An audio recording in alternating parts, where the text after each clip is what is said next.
Hi friends, welcome to my channel. ನಾನು ಖುಷಿ ವ್ಲಾಗ್ಸಿಂದ. ಎಲ್ಲರೂ ಹೇಗಿದ್ದೀರಾ? ಎಲ್ಲರೂ ಚೆನ್ನಾಗಿದ್ದೀರಾ ಅಂತ ಭಾವಿಸ್ತಾ ಇವತ್ತು ಒಂದು ಸ್ಪೆಷಲ್ ಆದಂಥ ರೆಸಿಪಿನ ತೋರಿಸ್ತಾ ಇದ್ದೀನಿ. ಹೋಳಿಗೆ ಮಾಡೋದು ಅಂದರೆ ವೆರೈಟಿ ಹೋಳಿಗೆ ನಾನು ವೀಡಿಯೋಗಳಲ್ಲಿ ತೋರಿಸ್ತೀನಿ. 2 ಥರದ ಹೋಳಿಗೆ ತೋರಿಸ್ತೀನಿ. ಇದೊಂದು ವಿಡಿಯೋ ಆಗಿರುತ್ತೆ. ನೆಕ್ಸ್ಟ್ ವಿಡಿಯೋದಲ್ಲಿ ಇನ್ನೊಂದು ರೀತಿ ಹೋಳಿಗೆನ ತೋರಿಸ್ತೀನಿ. ಹೋಳಿಗೆಗೆ ಮತ್ತು ನಾವು ಕಣ್ಕ ಪ್ರಿಪ್ರೇಷನ್ ಮಾಡ್ಕೊಳ್ಬೇಕು. ಅದಕ್ಕೆ ಯಾವ ರೀತಿ ಕಣ್ಕನ ಮಾಡ್ಕೊಳ್ಳೋದು ಅಂತ ತೋರಿಸ್ತಾ ಇದ್ದೀನಿ ನೋಡಿ. ಮೊದಲಿಗೆ ಕಣ್ಕ ಪ್ರಿಪ್ರೇಷನ್ ಮಾಡ್ಕೊಳ್ಳೋಕ್ಕೆ ನಾನು ಮೈದಾ ತಗೊಂಡಿದ್ದೀನಿ. ಮೈದಾ ಒಂದು 2 ಬಟ್ಲು ತಗೊಳ್ತೀನಿ. ಇದು ಸುಮ್ಮನೆ ಒಂದೊಂದು ಬಟ್ಲಿಗೆ ಶಾಂಪಲ್ ಇಟ್ಕೊಂಡಿದ್ದೀನಿ. ಹಾಕ್ಬೇಕಾದ್ರೆ ತೋರಿಸ್ತೀನಿ. 1 ಬಟ್ಲು ಚಿರೋಟಿ ರವೆ ತಗೊಂಡಿದ್ದೀನಿ. ನಾನು ಮೈದಾ ಎಷ್ಟು ತಗೊತೀನೋ ಅಷ್ಟೇ ಡಬ್ಬಲ್ಲು, ಅಂದರೆ ಮೈದಾ ಒಂದಾದರೆ ಚಿರೋಟಿ ರವೆ 1 ಕಪ್ಪು ಆ ರೀತಿ ತಗೊಳ್ತೀನಿ. ಮತ್ತು ಆಯಿಲ್ ತಗೊಂಡಿದ್ದೀನಿ. ಮತ್ತು ಅರಿಶಿಣ ಬೇಕು, ಅರಿಶಿಣ ತಗೊಂಡಿದ್ದೀನಿ. ಮತ್ತು ಸ್ವಲ್ಪ ಚಿಟಿಕೆಯಷ್ಟು ಉಪ್ಪು ಹಾಕಬೇಕು. ಉಪ್ಪು ಹಾಕಿದ್ರೇ ಯಾವುದೇ ಒಂದು ಅಡುಗೆ ಕೂಡ ಟೇಸ್ಟ್ ಬರೋದು. ಬನ್ನಿ ಮೊದಲಿಗೆ ಈಗ ಕಣ್ಕ ಪ್ರಿಪ್ರೇಷನ್ ಮಾಡ್ಕೊಳ್ಳೋಣ. ನೋಡಿ, ಮೈದಾ 1 ಬಟ್ಲು ಹಾಕೊಂಡಿದ್ದೀನಿ. ಮತ್ತು ಚಿರೋಟಿ ರವೆ ಕೂಡ 1 ಬಟ್ಲು ಹಾಕೊಂಡಿದ್ದೀನಿ. ಮತ್ತು ಇನ್ನೊಂದು ಬಟ್ಲು ಹಾಕ್ಕೊಳ್ತೀನಿ ಚಿರೋಟಿ ರವೆನ. ನೋಡಿ, ಚಿರೋಟಿ ರವೆನ ಇನ್ನೊಂದು ಬಟ್ಲು ಹಾಕ್ಕೊಳ್ತಾ ಇದ್ದೀನಿ. ಚಿರೋಟಿ ರವೆ ಇನ್ನೊಂದು ಬಟ್ಲು ಹಾಕ್ಕೊಂಡಿದ್ದೀನಿ. ಮತ್ತು ಮೈದಾ ಸ್ವಲ್ಪ ಕಮ್ಮಿನೇ ತಿನ್ನಬೇಕು. ಮೈದಾ ಆರೋಗ್ಯಕ್ಕಷ್ಟು ಒಳ್ಳೆಯದಲ್ಲ, ಬಟ್ ಹೋಳಿಗೆ ಎಲ್ಲ ಮಾಡಲಿಕ್ಕೆ ನಾವು ಬಳಸಲೇಬೇಕಾಗುತ್ತೆ. ಗೋಧಿ ಹಿಟ್ಟಲ್ಲಿ ಕೂಡ ಮಾಡ್ಬೋದು, ಬಟ್ ಅದು ಟೇಸ್ಟೇ ಬೇರೆ, ಇದ್ರ ಟೇಸ್ಟೇ ಬೇರೆ ಇರುತ್ತೆ. ನೋಡಿ, ಮೈದಾ ಸ್ವಲ್ಪ ಆದಷ್ಟು ಕಮ್ಮಿನೇ ತಗೊಂಡಿದ್ದೀನಿ. ಮತ್ತು ಒಂದೇ ಒಂದು ಚಿಟಿಕೆಯಷ್ಟು ಉಪ್ಪು ಹಾಕಬೇಕು. ಜಾಸ್ತಿ ಹಾಕ್ಬಾರ್ದು, ಉಪ್ಪಾಗಿರುತ್ತೆ ಒಬ್ಬಟ್ಟು ತಿನ್ನಬೇಕಾದ್ರೆ ಹೋಳಿಗೆ. ಸ್ವಲ್ಪ ಒಂದು ಚಿಟಿಕೆಯಷ್ಟು ಹಾಕಿದ್ದೀನಿ. ಮತ್ತು ಈಗ ಸ್ವಲ್ಪ ಅರಿಶಿಣ ಸೇರಿಸ್ಕೊಳ್ತೀನಿ. ಸ್ವಲ್ಪ ಇದನ್ನು ಕಲಿಸ್ಕೊಂಡು ಸಿಗ್ತೀನಿ. ನೋಡಿ, ಈ ರೀತಿ ಅದಕ್ಕೆ ಹೋಳಿಗೆಗೆ ಕಲಿಸ್ಕೊಂಡಿದ್ದೀನಿ. ಇದು ಚೆನ್ನಾಗಿ ಒಂದು 10 ಮಿನಿಟ್ಸ್ ಆದರೂ ಚೆನ್ನಾಗಿ ನೆನ್ಕೊಳ್ಬೇಕು. ನೋಡಿ, ಇದಕ್ಕೆ ಇವಾಗ ನಾನು ಆವಾಗಲೇ ಆಯಿಲ್ ಸೇರಿಸಿರಲಿಲ್ಲ. ಇವಾಗ ಆಯಿಲ್ ಕೂಡ ಸೇರಿಸ್ಕೊಳ್ತೀನಿ ಲಾಸ್ಟಲ್ಲಿ. ಸ್ವಲ್ಪ ಹೋಳಿಗೆಗೆಲ್ಲ ಆಯಿಲ್ ತುಂಬಾ ಬೇಕಾಗುತ್ತೆ, ಇಲ್ಲ ಅಂದರೆ ಹೋಳಿಗೆ ಅಷ್ಟು ಚೆನ್ನಾಗಿ ಬರಲ್ಲ. ನೋಡಿ, ಒಂದು 5-6 ಸ್ಪೂನು ಹಾಕಿದ್ದೀನಿ ಆಯಿಲ್ನ. ಈಗ ಇನ್ನೊಂದು ಸಲ ಚೆನ್ನಾಗಿ ಮಿಕ್ಸ್ ಕೊಟ್ಟು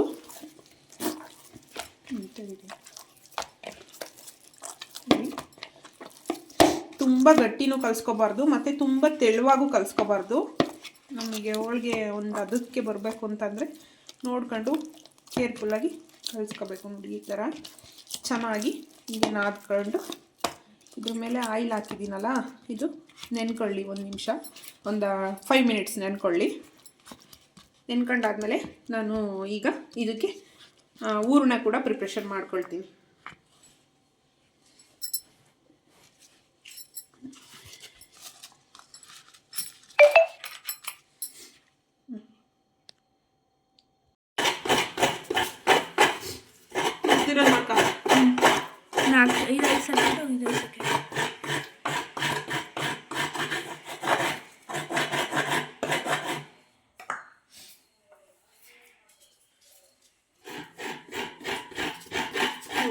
ಸಾಕು ನೋಡಿ. ಇವಾಗ ಕಾಯಿ ಹೋಳಿಗೆಗೆ ಹೂರಣ ರೆಡಿ ಮಾಡ್ಕೊಳ್ಳೋಕ್ಕೆ ಒಂದು ದಪ್ಪ ತಳದ್ದು ಬಾಣಲೆ ಇಟ್ಕೊಂಡಿದ್ದೀನಿ. ಅದಕ್ಕೆ ಒಂದು 1/4 ಲೋಟದಷ್ಟು, ನಾವು ಟೀ ಗ್ಲಾಸ್ಗಳೆಲ್ಲ ಕುಡಿತೀವಲ್ಲ, ಈ ಬಟ್ಲಲ್ಲಿ ಒಂದು ಅರ್ಧ ಬಟ್ಲು ನೀರು ತಗೊಂಡಿದ್ದೀನಿ.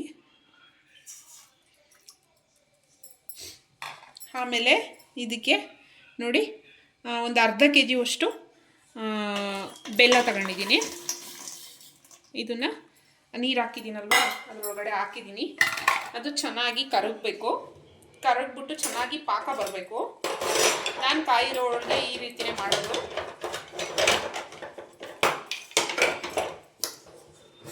ನೋಡಿ, ಇದು ಚೆನ್ನಾಗಿ ಕರಗಲಿ. ಅಷ್ಟರೊಳಗಡೆ ನಾನು ತುರಿದಿಟ್ಕೊಂಡಿರೋ ಅಂಥ ಕಾಯನ್ನು ಮಿಕ್ಸಿನಲ್ಲಿ ನೀರು ಹಾಕದಲ್ಲೇ ರುಬ್ಕೊಳ್ತೀನಿ. ಕಾಯಿಗೆ ನೀರು ಹಾಕಬಾರ್ದು. ಕಾಯಿ ಹೋಳಿಗೆ ಮಾಡಬೇಕಾದ್ರೆ ಯಾವತ್ತೇ ಮಾಡಿದ್ರೂ ಕಾಯಿ ಹೋಳಿಗೆ ಮಾಡಬೇಕಾದ್ರೆ ಕಾಯಿ ತುರಿಗೆ ನೀರು ಹಾಕ್ಕೊಂಡು ರುಬ್ಬಾರ್ದು, ಹಂಗೇ ಗ್ರೈಂಡ್. ಬೆಲ್ಲ ಕೂಡ ಕರಗಿದೆ. ಇವಾಗ ಕರಗಿರೋ ಬೆಲ್ಲನ ನಾನು ಶೋಧಿಸ್ಕೊಳ್ತೀನಿ. ಒಂದು ಸ್ಟೀಲ್ದು ಸೋಸೋದ್ರಲ್ಲಿ ನೀಟಾಗಿ ಶೋಧಿಸ್ಕೊಳ್ತೀನಿ, ಕಸ ಎಲ್ಲ ಇರುತ್ತಲ್ವಾ ಅದಕ್ಕೆ. ನೋಡಿ ಕಾಯಿ ಕೂಡ ರುಬ್ಬಿ ಇಟ್ಕೊಂಡಿದ್ದೀನಿ. ಕಾಯಿ ಹೋಳಿಗೆಗೆ ಕಾಯಿನ ನೀರು ಹಾಕ್ಬಿಟ್ಟು ರುಬ್ಕೊಳ್ಬೇಡಿ. ನೀರು ಹಾಕಿ ರುಬ್ಕೊಂಡ್ರೆ ನಮಗೆ ಕಾಯಿ ಹೋಳಿಗೆ ತೊಟ್ಲಿಕ್ಕೆ ಹೂರಣ ನೀಟಾಗಿ ಬರಲ್ಲ. ನೀರು ಹಾಕ್ದಲೇ ರುಬ್ಕೊಳ್ಬೇಕು. ನೀರು ಹಾಕಳ್ದೇ ತರಿಯಾಗಿ ಒಂದು ಅದಕ್ಕೆ ಕಾಯಿ ಎಲ್ಲ ಆಗಾಗೆ ಹಾಕ್ಲಿಕ್ಕೆ ಎದ್ದಿರುತ್ತಲ್ವ, ಚೆನ್ನಾಗಿ ಹಣ್ಗಾಯಿ ಆಗಿರೋದು ತಗೊಳ್ಬೇಕು ಕಾಯಿ ಹೋಳಿಗೆಗೆ. ಹಾಗಾಗಿ ಕಾಯಿಗೆ ನೀರು ಹಾಕಿ ರುಬ್ಕೋಬಾರ್ದು. ಬೆಲ್ಲದಲ್ಲಿ ತುಂಬ ಹಿಂಗೆಲ್ಲ ಗಲೀಜಿರುತ್ತೆ, ಅದಕ್ಕೆ ನಾವು ಶೋಧಿಸ್ಕೊಂಡೇ ಮಾಡಬೇಕು. ನೋಡಿ ಪಾಕ ಬಂದಿದೆ ಹೇಗೆ ಅಂತ ಹೇಳ್ಬಿಟ್ಟು ಚೆಕ್ ಮಾಡ್ಕೊಳ್ಳೋಕ್ಕೆ ಒಂದು ಚಿಕ್ಕದು ಪ್ಲೇಟ್ನಲ್ಲಿ ನಾನು ನೀರನ್ನು ತಗೊಂಡಿದ್ದೀನಿ.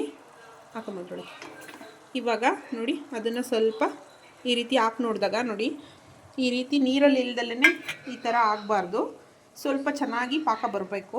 ನೋಡಿ ಅದು ಕುದೀತಾ ಇದೆ, ಚೆನ್ನಾಗಿ ಕುದಿ ಬಂದು ಒಂದು ಸ್ವಲ್ಪ ಹಿಂಗೆ ಉಂಡೆ ಮಾಡೋ ರೀತಿ ನೋಡಿ ಕದ್ರೋಯ್ತು ಬೆಲ್ಲ ಕದ್ರೋಗಬಾರ್ದು.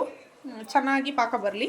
ಪಾಕ ಬಂದಾಗ ನಾವು ರುಬ್ಬಿಟ್ಕೊಂಡಿರೋ ಅಂಥ ಕಾಯಿ ಮಿಶ್ರಣನ ಅದಕ್ಕೆ ಸೇರಿಸ್ಕೊಳ್ಳೋಣ.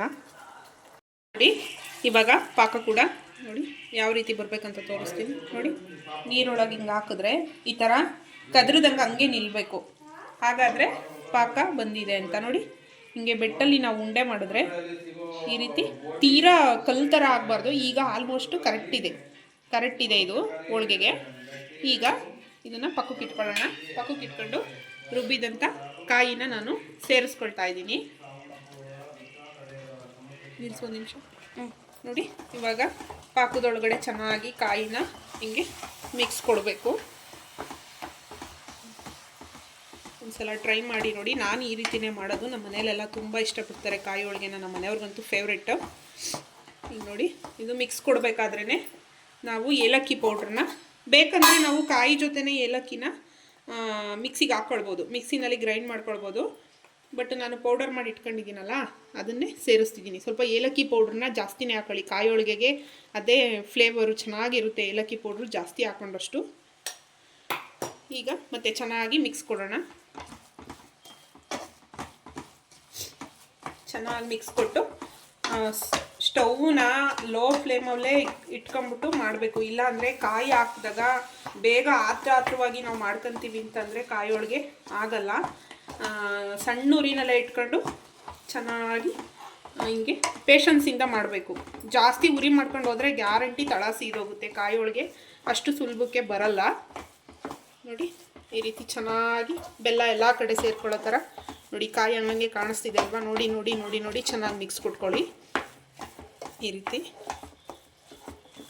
ನೋಡಿ ಈ ರೀತಿ ನೀಟಾಗಿ ಮಿಕ್ಸ್ ಕೊಟ್ಟಿದ್ದಾಯಿತು. ಇದಕ್ಕೆ ಬೇಕಿದ್ರೆ ಚಿರೋಟಿ ರವೆ ಕೂಡ ಸೇರಿಸ್ಕೊಳ್ಬೋದು. ನಾನು ಚಿರೋಟಿ ರವೆ ಸೇರಿಸಿ ಮಾಡಲ್ಲ, ಬರೀ ಕಾಯಿಂದನೇ ಟೇಸ್ಟ್ ತುಂಬ ಚೆನ್ನಾಗಿರುತ್ತೆ ಅಂತ. ನೋಡಿ ಉಂಡೆ ಕಟ್ಟೋಕ್ಕೂ ಕೂಡ ಚೆನ್ನಾಗಿ ಬರುತ್ತೆ. ಬಿಸಿ ಇದೆ ಅಲ್ವಾ, ಆರಬೇಕು. ನೋಡಿ ಬಿಸಿ ಇದ್ದಾಗಲೇ ನಾನು ಕಟ್ತಾ ಇದ್ದೀನಿ, ಎಷ್ಟು ಚೆನ್ನಾಗಿ ಬರ್ತಾ ಇದೆ ಅಂತ. ಆರ್ಕೊಂಡ್ರೆ ಇನ್ನೂ ಚೆನ್ನಾಗಿ ಬರುತ್ತೆ, ಯಾಕಂದರೆ ಪಾಕ ಸೇರಿದೆ ಅಲ್ವಾ. ಇದಕ್ಕೆ ಒಂದು 5 ನಿಮಿಷ ಸಣ್ಣೂರಿನಲ್ಲಿ ಬಿಡಬೇಕು. ಸ್ಟವ್ ಮೇಲೆ ತಳ ಹತ್ತುತ್ತೆ, ನೋಡ್ಕೊಳ್ತಾ ಇರಬೇಕು. ಒಂದು 2-3 ಸಲ ನೋಡಿ ಚೆನ್ನಾಗಿ ಮಿಕ್ಸ್ ಕೊಡಬೇಕು. ಕಾಯಿ ಹಸಿ ಇದೆ ಅಲ್ವಾ, ಅದರಲ್ಲಿ ಸ್ವಲ್ಪ ನೀರಿನ ಅಂಶ ಇರುತ್ತೆ, ಅದು ಬೆಲ್ಲದ ಜೊತೆ ಎಲ್ಲ ಸೇರ್ಕೊಳ್ಳುತ್ತಲ್ಲ, ಆವಾಗ ಪಾಕ ಸ್ವಲ್ಪ ಮತ್ತೆ ಚೇಂಜ್ ಆಗುತ್ತೆ. ಪಾಕ ನಾನು ತೆಗ್ದಿದ್ದಂಥ ಪಾಕ ಸ್ವಲ್ಪ ಚೇಂಜ್ ಆಗುತ್ತೆ, ಯಾಕಂದರೆ ಕಾಯಿನಲ್ಲಿ ನೀರಿರುತ್ತೆ. ಹಾಗಾಗಿ ಈಗ ಒಂದು 5 ನಿಮಿಷ ಬಿಡ್ತೀನಿ, ಆಮೇಲೆ ತಟ್ಟಬೇಕಾದ್ರೆ ತೋರಿಸ್ತೀನಿ ಯಾವ ರೀತಿ ಬರುತ್ತೆ ಅಂತ. ನೋಡಿ ಬಾಣಲಿನಲ್ಲಿ ನಾನು ಕಾಯಿ ಹೋಳಿಗೆದು ರೆಡಿ ಮಾಡ್ಕೊಂಡಿದ್ದೆ ಅಲ್ವಾ ಹೂರಣ, ಅದನ್ನು ಬಾಣಲಿ ತೊಳೆಯೋಕೆ ಹಾಕಿದ್ದೀನಿ. ಹಾಗಾಗಿ ಬಾಕ್ಸಿಗೆ ಹಾಕ್ಕೊಂಡಿದ್ದೀನಿ. ನೋಡಿ ಎಷ್ಟು ಚೆನ್ನಾಗಿ ಬರ್ತಾ ಇದೆ. ನಾನು ಯಾವುದೇ ರವೆ ಕೂಡ ಸೇರಿಸಿಲ್ಲ ಕಾಯಿ ಹೋಳಿಗೆಗೆ. ನೋಡಿ ಎಷ್ಟು ಚೆನ್ನಾಗಿ ಉಂಡೆ ಮಾಡೋಕ್ಕೆ ಬರ್ತಾ ಇದೆ. ಈಗ ಉಂಡೆ ಮಾಡ್ಕೊಂಡು ರೆಡಿ ಮಾಡ್ಕೊಳ್ತೀನಿ. ತುಂಬಾ ಚೆನ್ನಾಗಿರುತ್ತೆ. ಇದಕ್ಕೆ ರವೆ ಏನೂ ಹಾಕ್ತಲೇ ಬರೀ ಕಾಯಲ್ಲಿ ಮಾಡಿದ್ರೆ ತುಂಬ ಟೇಸ್ಟ್ ಇರುತ್ತೆ. ಈ ಚೌಟ್ರಿಗಳಲ್ಲಿ ಮತ್ತು ಮದುವೆ ಫಂಕ್ಷನ್ಗಳಲ್ಲೆಲ್ಲ ಮಾಡಿರ್ತಾರಲ್ಲ ಆ ಥರನೇ ಬರುತ್ತೆ ಕಾಯಿ ಹೋಳಿಗೆ. ಬಟ್ ಅವರು ಕೋಕೋನಟ್ ಪೌಡ್ರೆಲ್ಲ ಯೂಸ್ ಮಾಡಿ ಮಾಡ್ತಾರೆ. ಫ್ರೆಶ್ ತೆಂಗಿನಕಾಯಲ್ಲಿ ನಾನು ಮಾಡಿರೋದು. ತುಂಬ ಅಂದರೆ ತುಂಬ ಟೇಸ್ಟಿಯಾಗಿರುತ್ತೆ. ಒಂದು ಸಲ ಟ್ರೈ ಮಾಡಿ ನೋಡಿ, ತುಂಬ ಚೆನ್ನಾಗಿ ಬರುತ್ತೆ. ನೋಡಿ ಒಂಚೂರು ಹೊಡಿತಾ ಇಲ್ಲ, ಹೀಗೆ ಉಂಡೆ ಮಾಡೋಕ್ಕೆ ಬರ್ತಾ ಇದ್ದಾವೆ.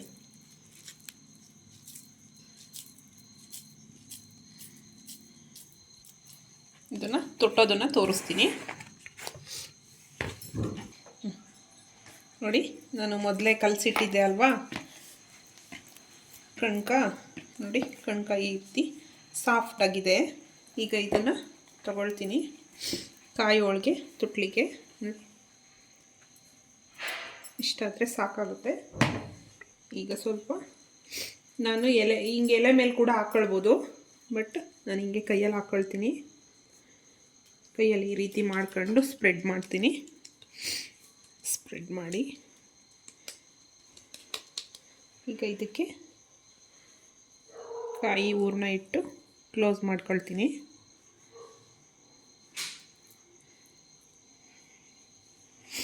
ನೋಡಿ, ಈ ರೀತಿ ಸ್ಟಫಿಂಗ್ ಮಾಡಿದ್ಮೇಲೆ ಇದು ಸ್ವಲ್ಪ ಎಕ್ಸ್ಟ್ರಾ ಬಂದಿದ್ದನ್ನು ತೆಕ್ಕೊಳ್ಬೋದು.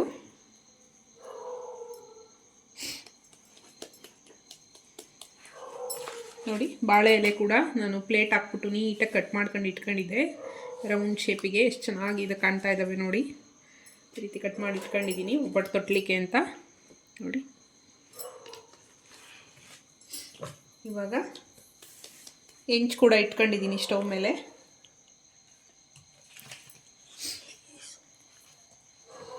ನೋಡಿ, ಕಾಯಿ ಹೋಳಿಗೆ ತೊಟ್ಕೊಳ್ತಾ ಇದ್ದೀನಿ.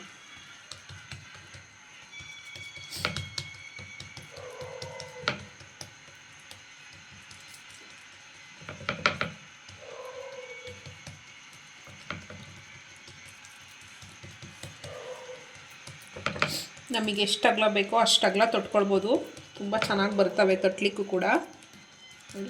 ಈ ರೀತಿ ತೊಟ್ಕೊಂಡು ಹೆಂಚು ಕೂಡ ಕಾದಿದೆ. ಈಗ ಹೆಂಚು ಮೇಲೆ ಹಾಕ್ತೀನಿ. ನೋಡಿ,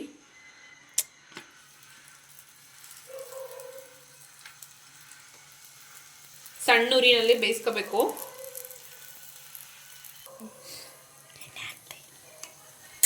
ಎಣ್ಣೆ ಹಾಕ್ತಿದ್ದೀನಿ.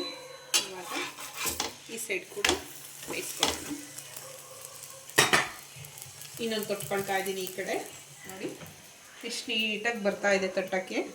ತುಂಬ ಚೆನ್ನಾಗಿ ಬರುತ್ತೆ. ಕೆಲವರಿಗೆ ಕಾಯಿ ಹೋಳಿಗೆ ಎಲ್ಲ ಮಾಡೋಕ್ಕೆ ಬರಲ್ಲ ಅಂತಿರ್ತಾರೆ, ಅಂಥವರಿಗೆಲ್ಲ ತುಂಬ ಈಸಿ ಆಗುತ್ತೆ. ನಾನು ಮಾಡಿರೋ ಥರ ಟ್ರೈ ಮಾಡಿ ನೋಡಿ. ನೋಡಿ, ಎಷ್ಟು ಚೆನ್ನಾಗಿ ಬರ್ತಾ ಇದೆ ತಟ್ಟಲಿಕ್ಕೆ. ನಮಗೆಷ್ಟು ತೆಳು ಬೇಕೋ ಅಷ್ಟು ತೆಳುವಾಗಿ ತೊಟ್ಕೊಳ್ಬೋದು. ನೋಡಿ, ಎಷ್ಟು ಚೆನ್ನಾಗಿ ಬಂದಿದೆ ಅಲ್ವಾ.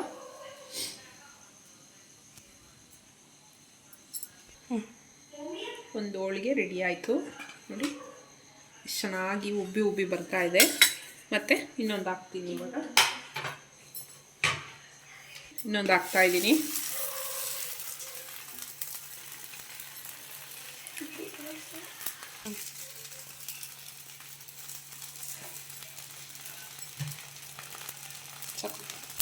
ನೋಡಿ, ಎಷ್ಟು ಚೆನ್ನಾಗಿ ಪೂರಿ ಉಬ್ದಂಗೆ ಉಬ್ತಾ ಇದೆ ಒಬ್ಬಟ್ಟು. ತುಂಬಾ ಚೆನ್ನಾಗಿ ಬರುತ್ತೆ. ನೋಡಿ, ಉಬ್ಬಿ ಉಬ್ಬಿ ಬರ್ತಾ ಇದೆ. ಪಕ್ಕದಲ್ಲಿ ಕೂಡ ಬೇಯಿಸಿಟ್ಕೊಂಡಿದ್ದೀನಿ. ತುಂಬ ಚೆನ್ನಾಗಿ ಬರುತ್ತೆ. ನೀವು ಕೂಡ ಒಂದು ಸಲ ಟ್ರೈ ಮಾಡಿ ನೋಡಿ. ತುಂಬ ಅಂದರೆ ತುಂಬ ಟೇಸ್ಟಿಯಾಗಿರುತ್ತೆ ಕಾಯಿ ಹೋಳಿಗೆ.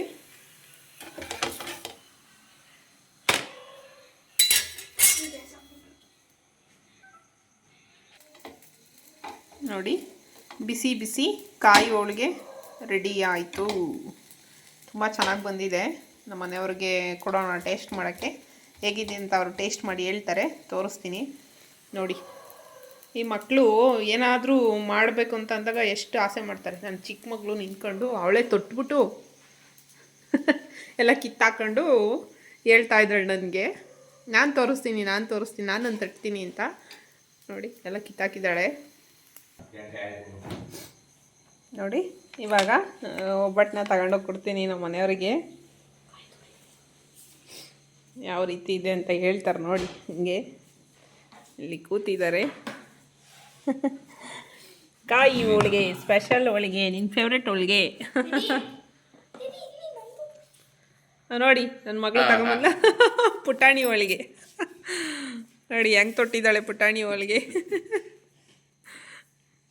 ನಿಜ ಹೇಳ್ಬೇಕು ಅಂದರೆ ನನಗೆ ಒಬ್ಬಟ್ಟಲ್ಲಿ ಕಾಯಿ ಒಬ್ಬಟ್ಟು ಅಂದರೆ ತುಂಬ ಇಷ್ಟ. ತುಂಬ ಅಂದರೆ ತುಂಬ ಇಷ್ಟ. ಹೋಳಿಗೆ ಒಬ್ಬಟ್ಟು ಇಷ್ಟ ಆಗಲ್ಲ ನನಗೆ. ಒಂದು ಬೇಳೆ ಒಬ್ಬಟ್ಟು. ಬೇಳೆ ಒಬ್ಬಟ್ಟು. ಕಾಯಿ ಹೋಳಿಗೆ ಅಂದರೆ ನಾವು ಯುಗಾದಿ ಹಬ್ಬಕ್ಕೆ ಕೂಡ ಕಾಯಿ ಹೋಳಿಗೆನೇ ಮಾಡೋದು. ಒಬ್ಬಟ್ಟೆ ಮಾಡೋದು. ಹಿಂಗೈತೆ ತುಪ್ಪ ತಗೊಂಬರಮ್ಮ, ತುಪ್ಪ ತಿನ್ನಿಂದಿಲ್ಲ. ನೋಡಿ ತುಪ್ಪ ಹಾಕ್ತಾ ಇದ್ದಾಳೆ ನನ್ನ ಮಗಳು. ಟೇಸ್ಟ್ ಮಾಡ್ತಾ ಇದ್ದಾರೆ, ನೋಡೋಣ ಕಾಯಿ ಹೋಳಿಗೆ ಯಾವ ರೀತಿ ಬಂದಿದೆ ಅಂತ.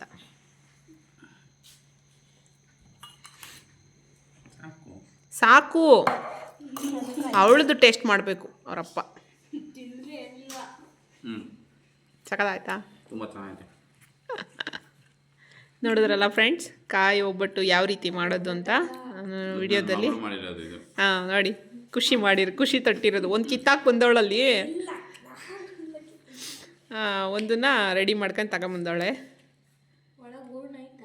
ವಿಡಿಯೋಸ್ ಇಷ್ಟ ಆಯಿತು ಅಂತ ಭಾವಿಸ್ತೀನಿ. ಯಾರಾದರೂ ಹೊಸಬ್ರು ನನ್ನ ಚಾನಲನ್ನು ನೋಡ್ತಾ ಇದ್ದರೆ ಮರಿದಲ್ಲೇ ಸಬ್ಸ್ಕ್ರೈಬ್ ಮಾಡ್ಕೊಂಡು ನೋಡಿ.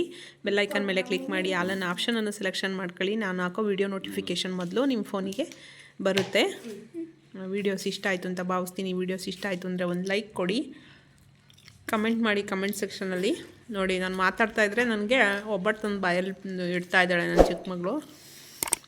ತುಂಬ ಚೆನ್ನಾಗಾಗಿದೆ ಒಬ್ಬಟ್ಟು.